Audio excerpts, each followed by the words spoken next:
Okay, I'm just going to start off that if someone leaves a flaming bag of shit on Sam Raimi's front doorstep, it wasn't me, but that's only because I'm in Oklahoma. I went and saw Don't Breathe. And I'm going to say this now and at the end of the video. Do not see Don't Breathe. I did not see it. I am only going to be just hearing about this now.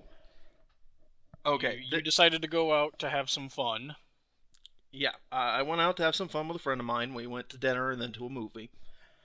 And we wound up deciding from what movies to see. And I picked the horror movie that was on the list because I didn't feel like watching Sully.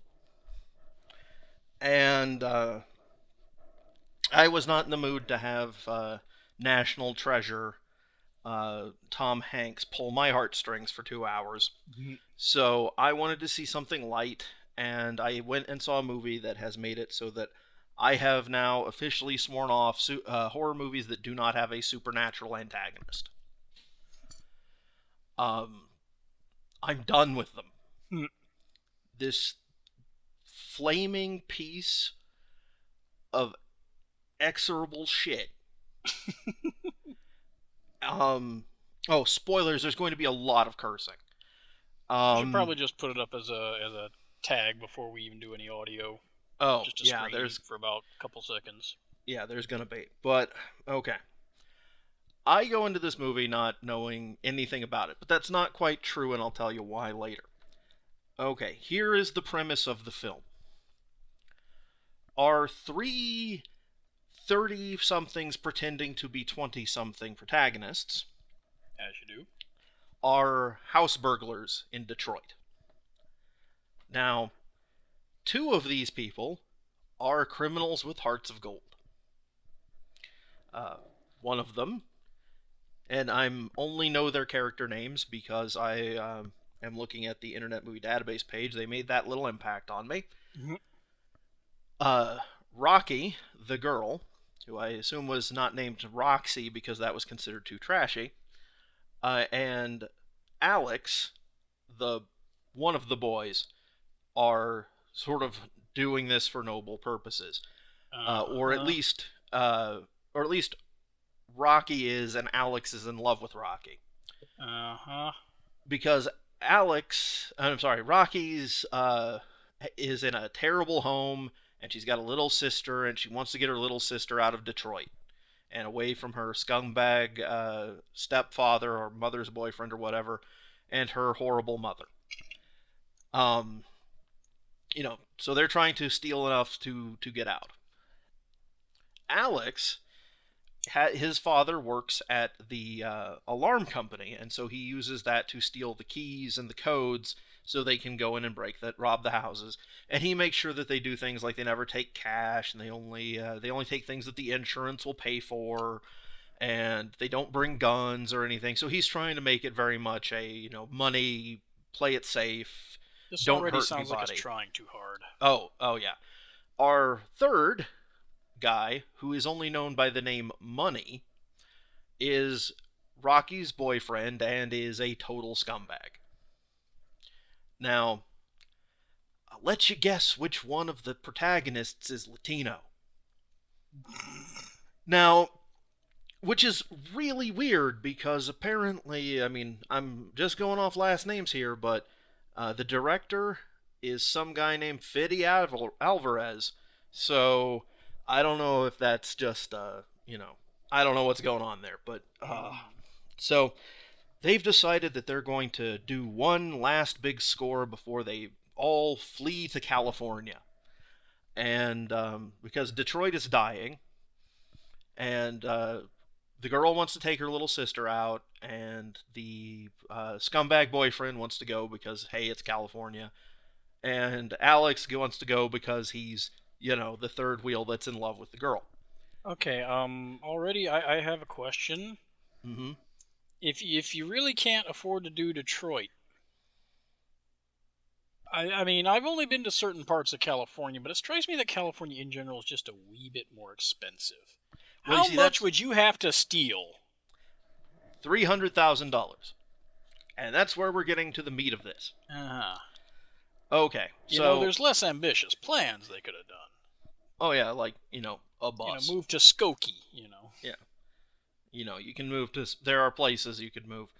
But no, they're all stupid. This is a movie that is literally resolved if one of the professional house burglars had remembered to bring a pair of bolt cutters.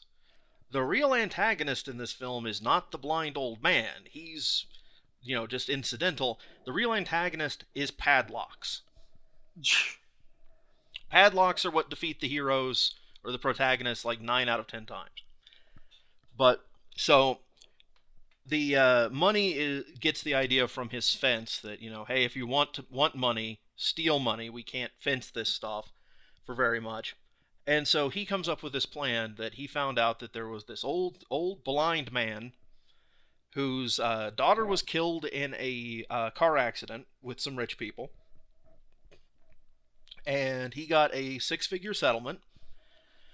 And he lives alone in an area of Detroit that's already basically been emptied out. There's no one living in any of the houses in his neighborhood. It's one of those abandoned Detroit neighborhoods. And so they're going to go in and steal $300,000 from the blind man.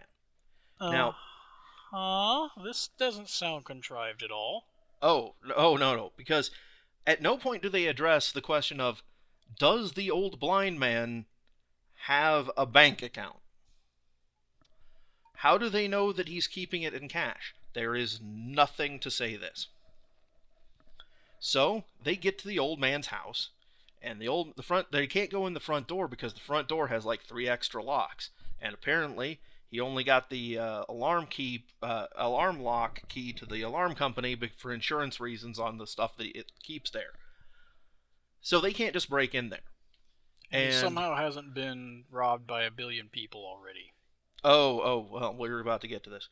Okay, so they've thought of these things, but I'm guessing their explanation is very stupid. Oh, it is. Yeah, so he's got bars on all the windows. That's going to come into play later. And a big angry dog that he doesn't leash, that just wanders around the neighborhood because it attacks them at their car first before running off. And so what they do is they drug the dog, and they try to break in the side door, and the side door won't open. And they try to break into the cellar door, and the cellar door is locked. And we get Chekhov's guided tour of the house that shows us every item that will be used in a fight or a kill throughout the entire movie. And mind you, this is a 2-story Detroit house in a shitty neighborhood. It is maybe 120 feet wide. It is a tiny little home. Like, my apartment building is way bigger than that. Inside, however, it's the fucking TARDIS. It has a basement so huge that it's a maze, like in a dungeon. It has a crawl space big enough for human beings to crawl through between the floors.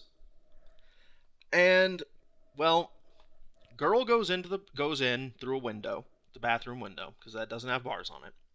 And she disables the alarm with the little alarm remote that the Mooney boy gave her. And they go in. And you find Money goes upstairs, tries to chloroform the old man with a bottle and so forth. You get a quick scare of him waking up, but it's just to turn off the TV that's showing cliched old home videos of his daughter. And thus the shenanigans begin. Now, they're wandering around the house trying to find anything worth stealing, and they go into this place, and the basement door has a hole, like a padlock and a bolt on it. So Money's like, oh, clearly the money is down here. Oh, by the way, when they come in the house, they take off their shoes for no damn reason. Like it's fucking Japan or something. I'm assuming so they make less noise, but you can buy, like, boat shoes at Dollar General for like $3. Yeah. And so they decide that the money's downstairs, but they can't pick the lock. And they can't open the lock. Now, this is where a pair of bolt cutters would have sheared off the lock in a second, and I've used bolt cutters on a padlock before. It requires subnormal strength. A small child with a pair of bolt cutters could get through one of these wait a locks. minute. If they've chloroformed the old dude, then why are they worrying about making noise in an abandoned... Why would they... Oh, it's about to get stupider. Okay. Okay. Well, Money decides that at this point he takes out his gun, which he had not told anyone else he had brought, and is reminded by Alex that you've brought a gun. That means the dude can legally shoot at us now. We need to leave. And Alex starts to leave. He literally has the only moment of intelligence in this whole film and goes, you know what? This is going off the rails. I was not expecting 4 locks on the door. I was not expecting there to be a gun, and I'm out of here. So they drug the dog. So Money takes out a freaking water bottle, an empty water bottle, to use as a silencer, because apparently that's a thing. What? Yeah, he sticks it over the gun barrel like apparently that's going to muffle some shit. Of course it doesn't. It makes a huge bang. And he shoots the lock off, which we know from Mythbusters does not work. And all a bullet through a padlock tends to do is make the padlock unopenable. And so what winds up happening is they shoot the lock off, and lo and behold, old man was not knocked out by the chloroform bomb, comes downstairs. Because they waited all of 20 seconds before firing a live firearm in the house after dropping off the chloroform bomb. It's never explained like why the thing doesn't work on him, but fortunately that's not actually a problem, because as I read on Cracked this week, it takes about 1.5 minutes for chloroform to actually take effect. So that's actually not one of the unreasonable things about this movie. Well, the old blind man... by accident. Yeah. Now, admittedly, they say he's a Gulf War veteran, but he's still an old blind man in clearly his 60s or something. 50s or 60s, going up against a well-built, healthy young man. And, of course, he manages... And he's blind, by the way. He's a blind man. Yeah. Well, he manages to disarm Money, get in a fight with him, and then shoots him in the face with his own gun. And the girl runs and hides in the closet, and the guy hears the gunshot and turns around, because you can only be so smart in a horror movie before you start being dumb again, before the stupid kicks in. So we got one guy down, and then they go in, and the old man goes into the closet where the girl is and checks his safe that he has hidden behind the wall in there. Now, mind you, this guy throughout the movie occasionally is Daredevil, where like the slightest sound will alert him and he's like, able to trace things. Most of the menace in this film is a gun being fired randomly at noises by a blind man. So an even lamer jump scare. Right. It's mostly a blind man with a gun. By the way, most people, even trained people, cannot shoot a moving target with a gun when they can see. Much less a blind man firing at noises. Well, guy starts to moves the old man moves Money's body, and so the rest of the movie is him hunting down the other two. Right, because the guy gets inside, but the old man, who is blind, is able to find and board up the window that the girl climbed through in moments. Just happen to have the boards there. Just happens to have the boards there, knows where the nails are, all that stuff, doesn't need any assistance. Also, this is a piece of plywood strapped over a window with 4 nails. This is literally something you could pull away with your hands. But it becomes an impenetrable barrier as soon as he puts it up. So he winds up locking everyone in, but doesn't realize the others are in the place because he's checked his safe and he found the money. Well, girl now sees the money, sees the combination, opens up the safe, takes the money. Of which there's more than they expected, like $1 million or something.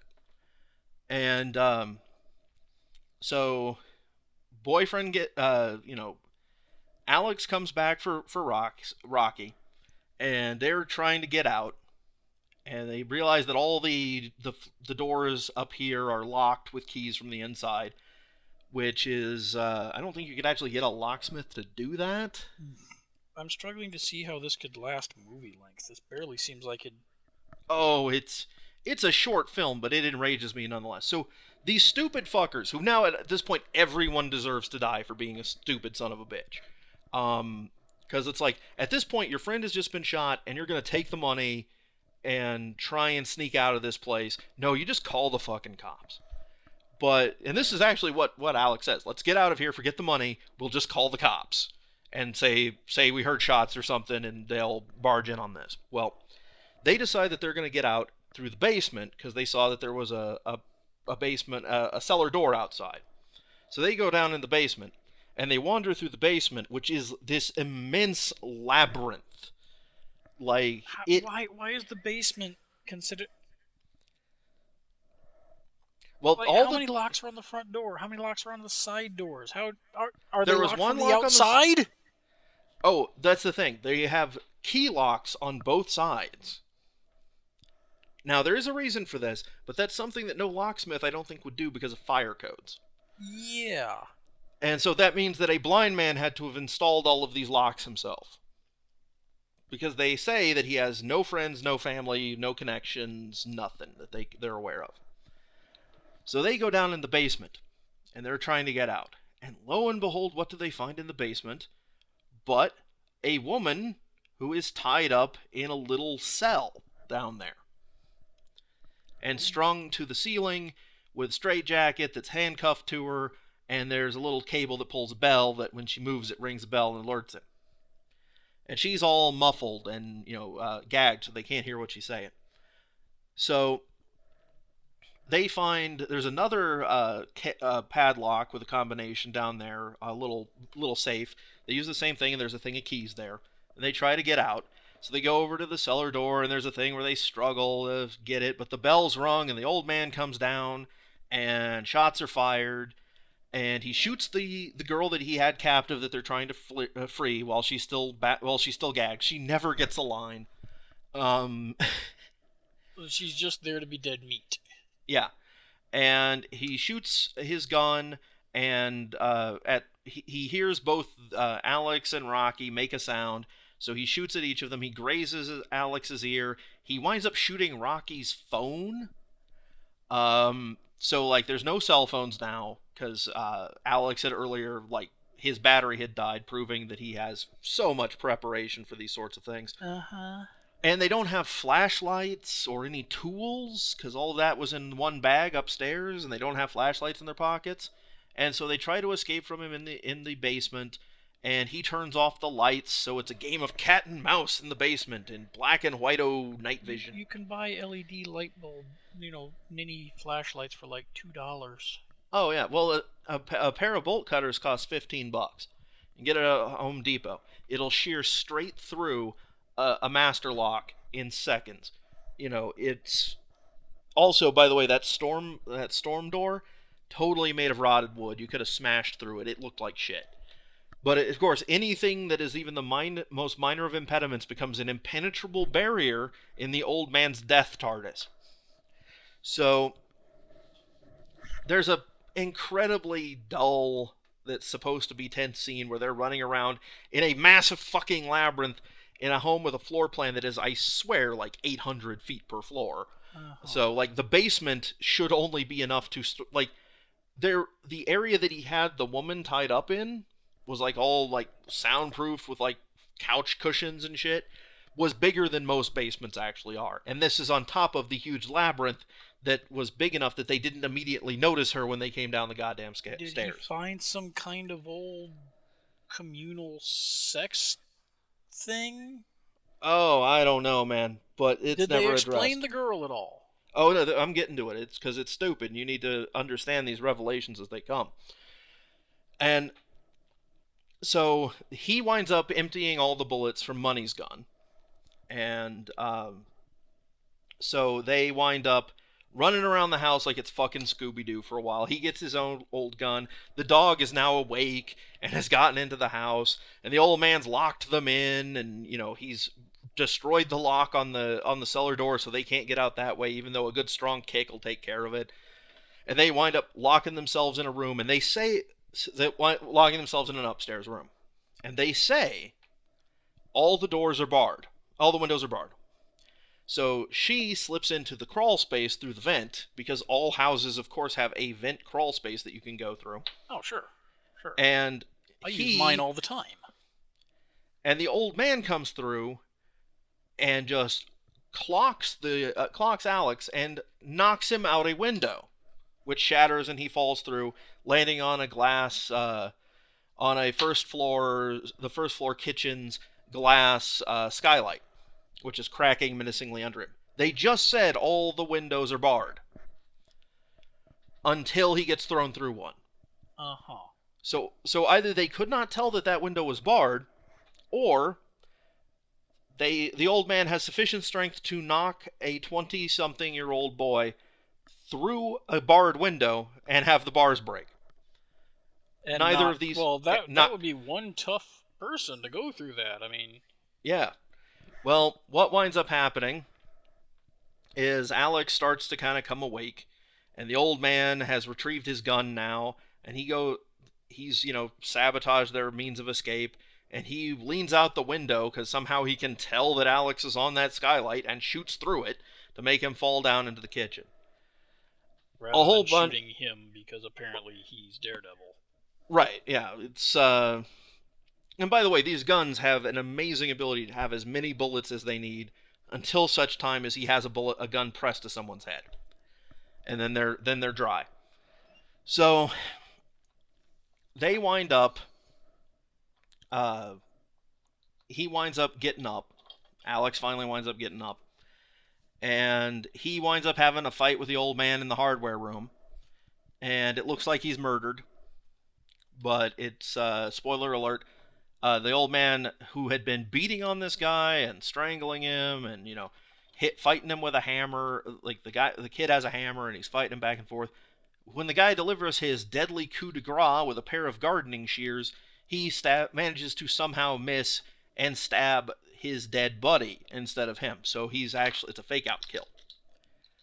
So he recaptures the girl after the girl flees from the dog through the crawl space, because the dog chases her into the crawl space. And he recaptures her when she falls down a gap in the crawl space, and he somehow realizes that she's above the living room and just pulls her out effortlessly. Uh-huh. And he takes her downstairs, and this is where the movie went from just pissing me off on its sheer lack of artistry and shitty script, and the movie just comes out and fucking insults me to my goddamn face. And so she wakes up tied up in the straitjacket suspension thing that the other girl had been in. And the old man she's like, I understand why you did this. You wanted revenge because she killed her daughter. I won't tell anybody. Please let me go. He's like, you don't understand anything. And he goes on about the woman tied up killed. Yeah, she was the girl, the rich daughter that killed the rich woman that killed woman's daughter that hit his girl with the car. Okay, before you go on, I'm going to dissect this. Okay. Nobody noticed she was missing. Nobody knows she was missing, and the guy that murdered her, whose kid she killed and got off for, he's not the first suspect in the kidnapping. Like, no cops ever go sniffing around, nothing like that. Yeah, it seems like he would be the first. If she goes missing, that would be the first place you look. Mm-hmm. Like, extensively get search warrants. So he's dumped her body in a hole underneath the basement where he lifted up a floorboard and was able to fill it perfectly with what appears to be tar, I guess? Because it was a black liquid. I guess it was tar. All of this while blind, by the way. So has he been practicing this? I don't know. But he winds up, sealing her under the floor, and he's like, you don't understand what's going on. She took my daughter and all this, and she's like, but this won't bring your daughter back. He's like, well, you're kind of wrong. She took a daughter from me, so it was only fair that she provide me with one.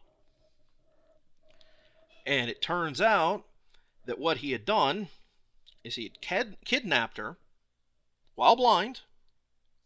Blind old man kidnaps wealthy family's daughter, somehow, hauls her back here, keeps her in the basement tied up, and has impregnated her with a turkey baster because as he says, and the script has the temerity to say, "I'm no rapist." And I'm like, I'm sorry, but I think the courts would disagree with you on this point. Yeah. And he had impregnated her with the intention of releasing her when she had the kid, which I don't know what he thinks the end game on this is going to be. I'm pretty sure she'd have gone to the cops. Yeah, she would. Well, so he intends to do that to her. But Alex has managed to regain consciousness and has taken the hammer and goes down and attacks him with the hammer, beats him, and this is one of those things. At no point does anyone ever confirm in this. The villain, who is a military-trained, monster dude. Oh, wait, I got distracted. I didn't tell you the part that pissed me off. Yeah. The part that really pissed you off. The part that really pisses me off. So she is doing the blubbering, "Oh, please God, help me" thing. And he goes, "God, there is no God. That's a big joke." And she's like, "You can't do this." And he says, "When you realize there's no God, there's nothing you can't do." Say it with me now, kids. Go fuck yourself. Go fuck yourself. Go fuck yourself. Go fuck yourself. This would be like having a movie where the villain wasn't just coded gay, but at one point nearly turns to the screen and goes, "By the way, I've killed all these people because I'm a homosexual." It's that offensive. The implication. The old, well, if there's no God, then you don't have any morality reasons. Yeah. The implication that those of us that don't buy into the whole God thing, and I don't give a flying shit what you believe as long as you're not fucking with other people, but I am a very much out atheist, and this fucking stereotype gets thrown at us all the goddamn time that we're some amoral, nightmare squad. When, check your prison religion numbers, your percentages, your statistics. We have one of the lowest representations by population of the general populace in prison of anybody. This is a completely false thing. There's a very good argument to be made that you can justify anything if you think God is telling you to do it, but if you don't, you have to wind up listening to society and your own conscience. Could have very easily just been played that this guy was a crazy old man and not didn't care anymore. Pull this bullshit. Didn't care anymore. Or that, he's thinks there's some eye for an eye thing going on. It works for plenty of villains. You don't have to fucking make your villain an atheist. And can't believe Sam Raimi produced this piece of shit. And however stupid this movie sounds, it is 15 times as stupid, but not in a way that's ever funny or ridiculous. Because I'm not hearing the dialogue, at least. Yeah, no, the dialogue is crap. There's no clever dialogue. Most of the top movie is people whimpering and not talking. The old man literally says maybe 5 lines. And so they're just about out the door, and they've locked the old man in the downstairs basement, and they're and they're about to leave, and Alex goes, "Look, if we can either call the cops or we can take the money. I'm going to do whatever it is you say," to the girl. He's offering us the money for his freedom. He can't tell the cops about us without sending himself to jail, so let's just leave and be done with it, and we'll leave town and never have to deal with this. Wait, what? Yeah. No, try that again. Yeah. And the girl is so intent on the money that she agrees to this, but lo and behold, because as long as you're not looking at this motherfucker, he can do anything he wants. As they're about to leave the building, he shoots. He appears, having somehow escaped being handcuffed to the contraption that rings the bell, and somehow having retrieved his gun that they didn't think to bring with them. And he shoots Alex twice and kills him, and he's about to do the whole thing over again. And so she has this moment where she sees a ladybug on her hand, and because a ladybug was significant to her at one time when her abusive mom put her in the trunk of her car, and so she sees the little remote control and fires it off and lights and starts the alarm. And then the old man can't find her by sound because the alarm is too loud. And all of a sudden, despite the fact that he's not really shown to have superhuman hearing, the sound of the alarm is making him scream in pain. Which doesn't make a whole lot of sense, because that would be the whole reason you have an alarm, is so you could hear. Yeah. And then, so she takes the hammer and, not the hammer, a crowbar that they brought in, a pry bar. And there's this, she's doing hit and runs on him with the pry bar, and finally beats him down, kicks him into the basement, which is accessed by a ladder and not by a set of stairs, because that's way safer for a blind man. And the gun goes off when he hits the bottom, and he shoots himself, and she leaves with the money. And, there's a whole point where she first escapes and gets to her car, and then he goes and hunts her down and drags her back before this happens. This is how unmemorable the events of this movie are. That a whole, cul-de-sac plot was just easily excised without losing anything from the story. So he's Jason Voorheesing-y without, the extra... Because he's able to navigate the outside world with the help of his dog, and there's this whole thing where she tries to trap the dog in the trunk of the car, because she doesn't have the keys to the car or anything. So the cops are on their way, and she runs off, and the last scene is her in the airport with her sister, and they're about to fly to California, and the news is talking about how this old vet was wounded in the home invasion, and but the kids are dead, the people who robbed him are dead, and he hasn't reported anything being stolen. And so at the end, she gets the money. The old man is not punished outside of having fallen down and had been shot by himself. And that's it. That's what this movie is. A meaningless series of events that happen to extremely stupid people for reasons of their own that only work because it continues to alternatingly ignore and grant supernatural prowess to a blind old man, all so that he can hold a woman in his rape dungeon and harvest himself a replacement daughter. Everything about this movie was shit. The acting was average at best. I won't say everything, because the cinematography was good, and that's probably part of the problem, because everything was competently put together. I could have seen some sort of exploitation, schlocky fun coming out of this if it had been put together by a bunch of inept film grads who had just put together their first movie and were trying to do their own cannibal holocaust. But no, this was put together by fucking professionals who would seem to have known what they should have done, and they didn't run that fucking script by any goddamn 5-year-old like they fucking should have. Because it's full of plot holes. The old man teleports. People who receive injuries that should have killed them but don't. People die from injuries that shouldn't have killed them, maybe. Which windows are blocked, which ones are not. Which windows are blocked, which ones are not. Can you not pry a board off of the wall if it's held on with 4 nails and you have access to a goddamn hammer? Why didn't you kill the old man when you had him down, when you realized that he was a psycho and that there's no one around, and you could have easily eliminated a terrible, horrifying person and not ever gotten caught because it would have been weeks or months before anyone came by to check on him? Why didn't you kill the goddamn dog when you had a chance? This dog is like fucking Cujo. Just this vicious black beast, that is also able to recover from whatever tranquilizer they gave it in literally 15 minutes. And all of this in a plot where no one learns anything, no one grows as a person, no one has an arc.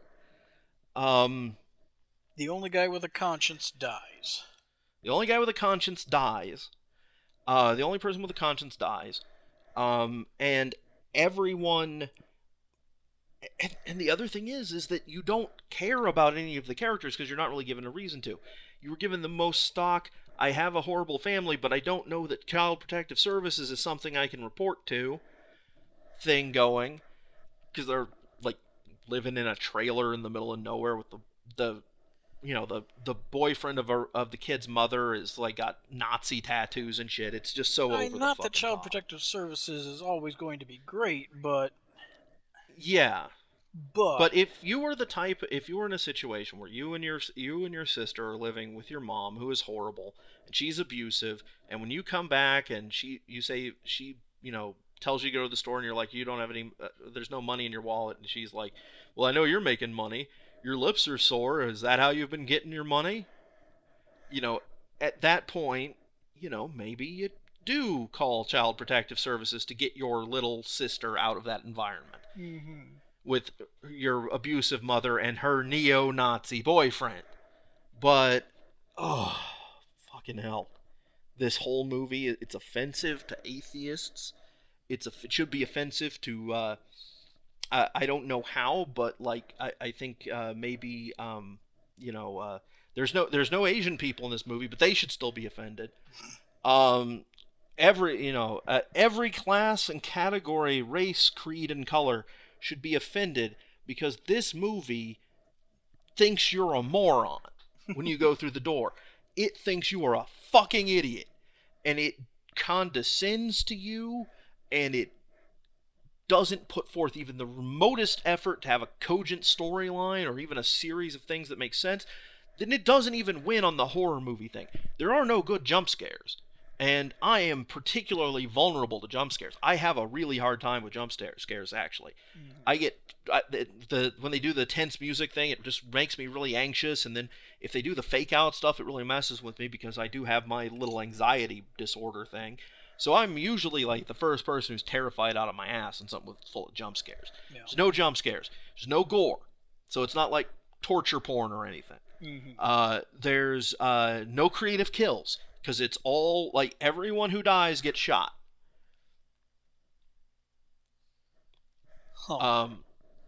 Yeah, everyone who dies gets shot.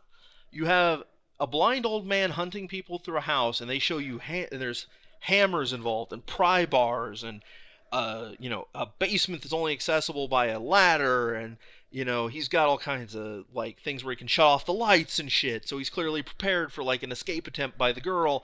And you're like, well, surely someone's going to fall down that basement hole and, like, break their back or fall on something sharp or somebody's going to get, just, beat to death with a hammer.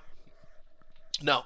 This is the most boring fucking bad guy in a horror movie. Beat with a hammer, but they'll be okay afterwards. Right. Because you can take a blow to the head with a claw hammer. That's nothing.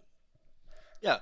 Well, this SOB winds up, like, depending on the scene, sometimes he is a standard blind man who cannot find them. However, he is able to find their shoes by sniffing around like a goddamn dog. The shoes that they took off. Sometimes he can hear the slightest creak or whisper, and sometimes you can be standing right next to somebody and he'll just walk right past you like you're not there. Because when you're in a place full of abandoned houses, there's no such thing as wind or creaks from other buildings or city noises wafting across the sky or anything like that. Yeah. And, like, nobody does anything that makes any sense. The kills are boring. The characters are all, like, universally kind of unlikable because even though Alex has, like, a cute little crush on his, crime girlfriend, crime friend, crime buddy or whatever, and he has a conscience, he's still, like, the blandest, like, milk toasty, white dude. Yeah, some sort generic protagonist. He's like a bargain brand clone of Freddie Prinze Jr. It's just like, if somehow Freddie Prinze Jr. could be cloned out of Vanilla Ice Cream, that's what this dude is. And I don't know anything that this, let's see, that is a actor by the name of Dylan Minnette. And, yeah, you're... Not ringing any bells, but I'm terrible at this. Yeah. Oh. Well, he seems to be in a lot of television. Oh. He started off as a child actor. He was on Drake and Josh in 2005. There's no way he would have been a fully grown adult at that time. Mm. Yeah, he played like one of his earliest roles is playing young Michael on Prison Break, but he was Donnie Gill on Agents of Shield, Blizzard. But yeah, no, he's completely unremarkable. Um, the dude that played Money, uh, did fucking Raimi just like pull this whole cast from bit players from Agents of Shield? Okay, the girl wasn't an Agent of Shield at least. Yeah, she wasn't in anything that looks like it Raimi, was Raimi, good. Raimi. Um, I mean, on the one hand, he is the yeah. It looks like the only person here who has any kind of like acting chops because it's like literally a story with like four actors and a whole bunch of bit parts. Is the crazy old man, and I only know him because I saw the Men Who Stare at Goats. Um, Hmm. Yeah, and he's been in a lot of.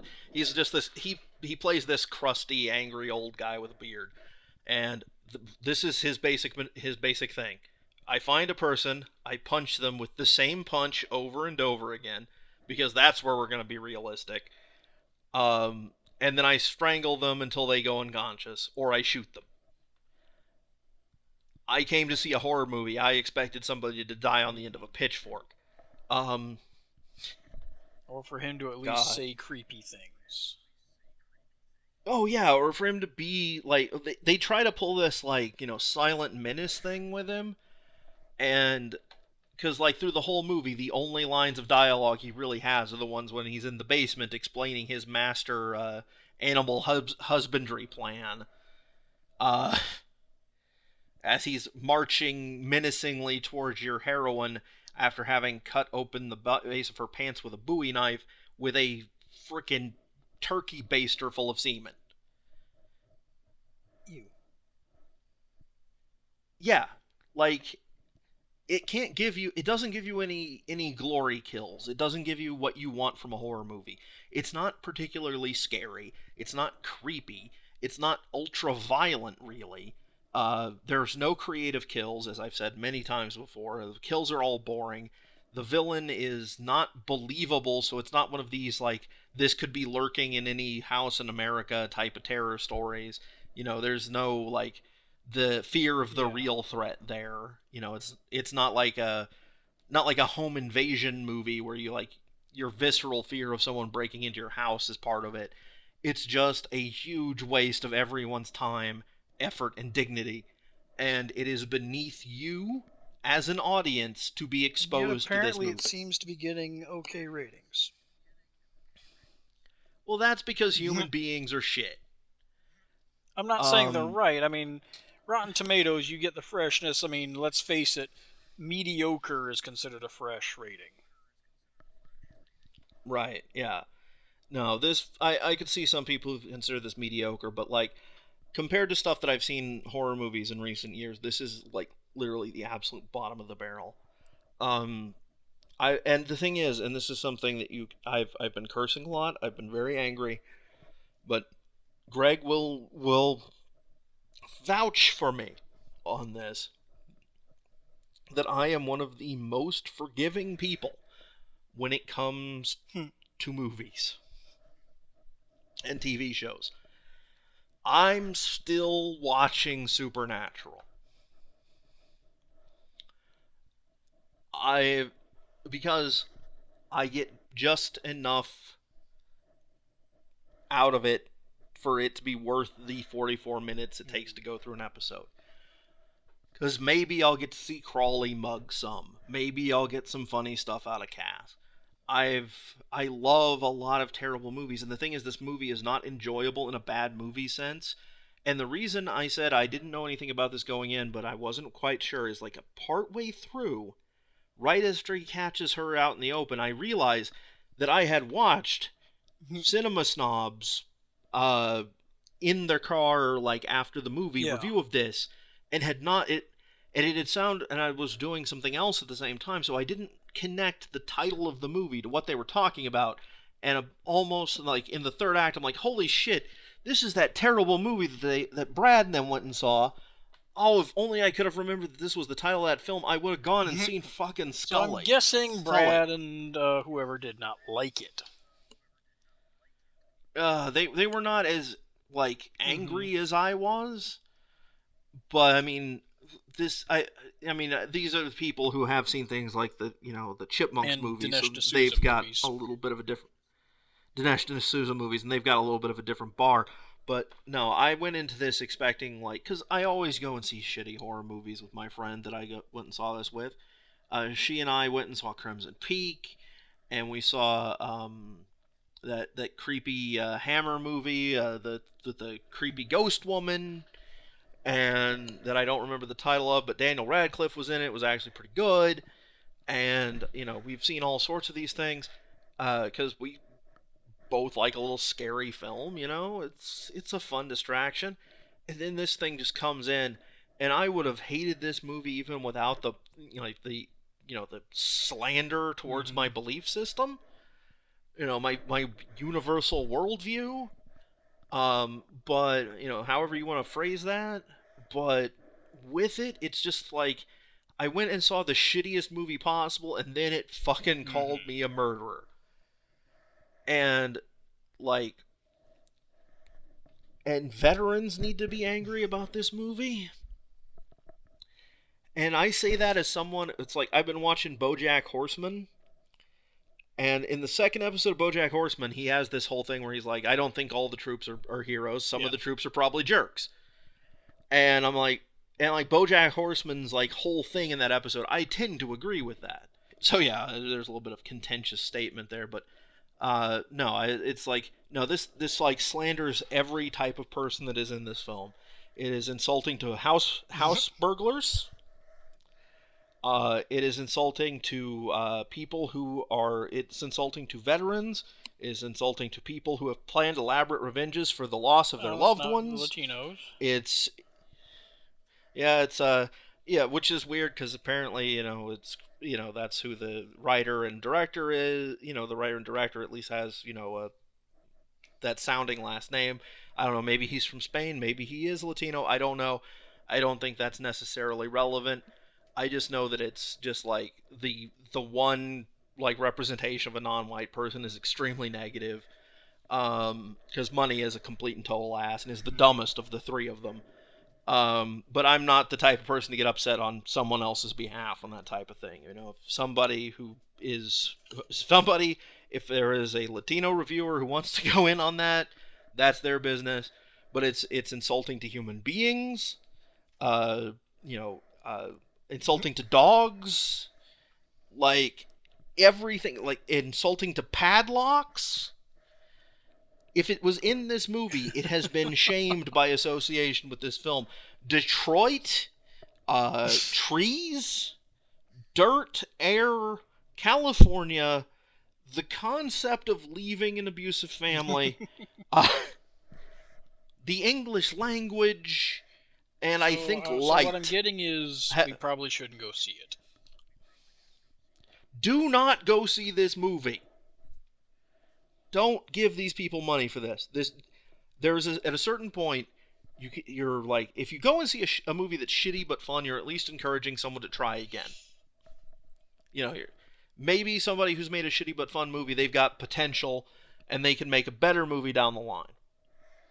You got, because going back to the Raimis, their earliest films were utter shit, and then they got really good. They started off doing schlocky, cheap horror stuff and low budget stuff, but at least they were fun. Evil Dead was a cheap movie, but it was fun. But no, this is the type of thing where you don't need to encourage this director or this writer to ever do anything again.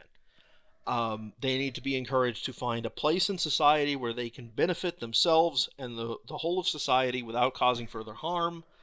They could, go into like opening a little store shop. Or a little shop someplace.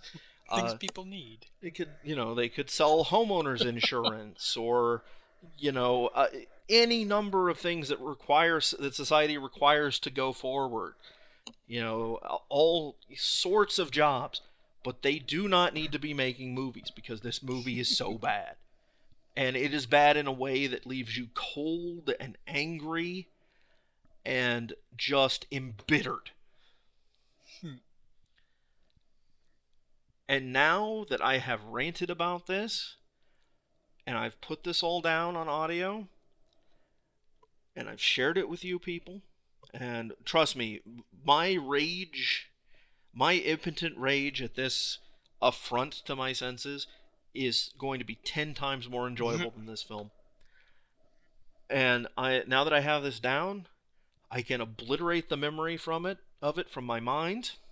So this is not so And much a vlog as it is a form of entertainment colon cleansing. It's something of Yeah, an yeah. entertainment enema. What has happened? What has happened here is you're all people I know, and a new restaurant has opened up in town. I have gone to eat at the restaurant, and you have all come over after I've eaten, and you are watching as the food poisoning I got at that restaurant makes me vomit into a toilet for 3 hours. That's basically what's happening. You are watching in essence, my brain vomiting this movie out of my mouth with bile and everything I ate at the Fox and Hound pub before we went over there. And I am hoping that you see me doing this. You see me clutching the porcelain throne. You hear my digestive tract seizing and the sound as it shoots out of my mouth. And I am hoping that none of you are of the mindset that having seen that you're going to have to go to this restaurant and try out the appetizer platter. There are a lot of other movies that are bad movies that I would recommend. There are a lot of other movies that are good movies that I would recommend. There are a lot of things that people claim are movies that are not movies that I would recommend over this. So I don't think, some things qualify. I don't really think that Birdemic 2 qualifies as a movie. It's too bad to be a movie. Well, you'd be better off watching Birdemic 2. Be better off watching the Incredible Bulk, or oh, you know what? I finally found a movie that would make me recommend The Return of Captain Invincible.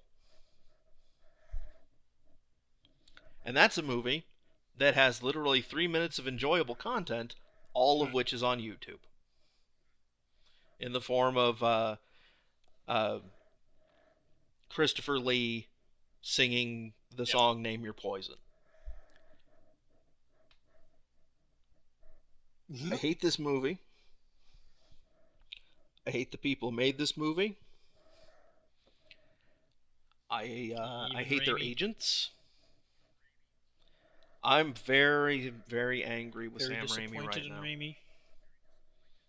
Yeah. Yeah. I mean, somebody just needs to go up to him and say, for shame. Sit in the for corner shame. and think about what you've done. Because if you thought Spider-Man 3 was bad, yeah, you ain't seen nothing. Because at least Spider-Man 3 did not come at you with a turkey baster full of semen and tell you that atheists are evil. And at least Spider-Man 3 had stuff that was worth making fun of. Spider-Man 3 resulted in memes. There's not going to be any memes off of this. It's just a waste of what would basically be a 30-minute or an hour TV episode's worth of content. Yeah, and like I said, it's like very little. And like, if there's anything you like in horror movies, because this movie does not have that. Period. There's nothing in the like. It doesn't matter what type. If you were the type of person who liked Human Centipede, it won't even appeal to you on that level. You know, because it's not gory. There's no body horror or anything like that. It doesn't really push any edges of like decency and taste. It's not shocking. It's just pain. At best, it's lightly gross. Yeah, and there were too many people in the theater for me to start making fun of it halfway through. And yeah, it's gross. It hates its audience. It hates all human beings. And there's just nothing redeeming in the whole experience. Literally the only good thing out of this is that we're getting a video out of it. And I have ranted about this goddamn movie. Yeah, I've ranted about this goddamn movie for an hour, and I'm gonna have to edit this, and so I'm just pissed off, and I'm done. So good night, everyone. Do not see, don't breathe. That's going to be the title of this video. Do not see, don't breathe. Yeah. Works for me. I wasn't planning on it. Yeah. Fuck you, Sam Raimi. Fuck you, Fede Alvarez. Fuck you, bit players from Agents of S.H.I.E.L.D. You should all be very sad about what you've done. Any closing thoughts, Greg? Ham is pretty good. I rather like ham. Yeah. Ham's pretty good. Ham. You know what? Don't see this movie, eat a honey-baked ham. Or just look at a honey-baked ham. Good night, just everyone. Watch it for 70, 80 minutes. Just like, you can get a looping video of a honey-baked ham rotating on like a rotisserie or something. You would get more out of watching that for 90 minutes than watching this piece of I bet you we utter can find that on tripe. YouTube. Let's go do that. Yeah. Bye.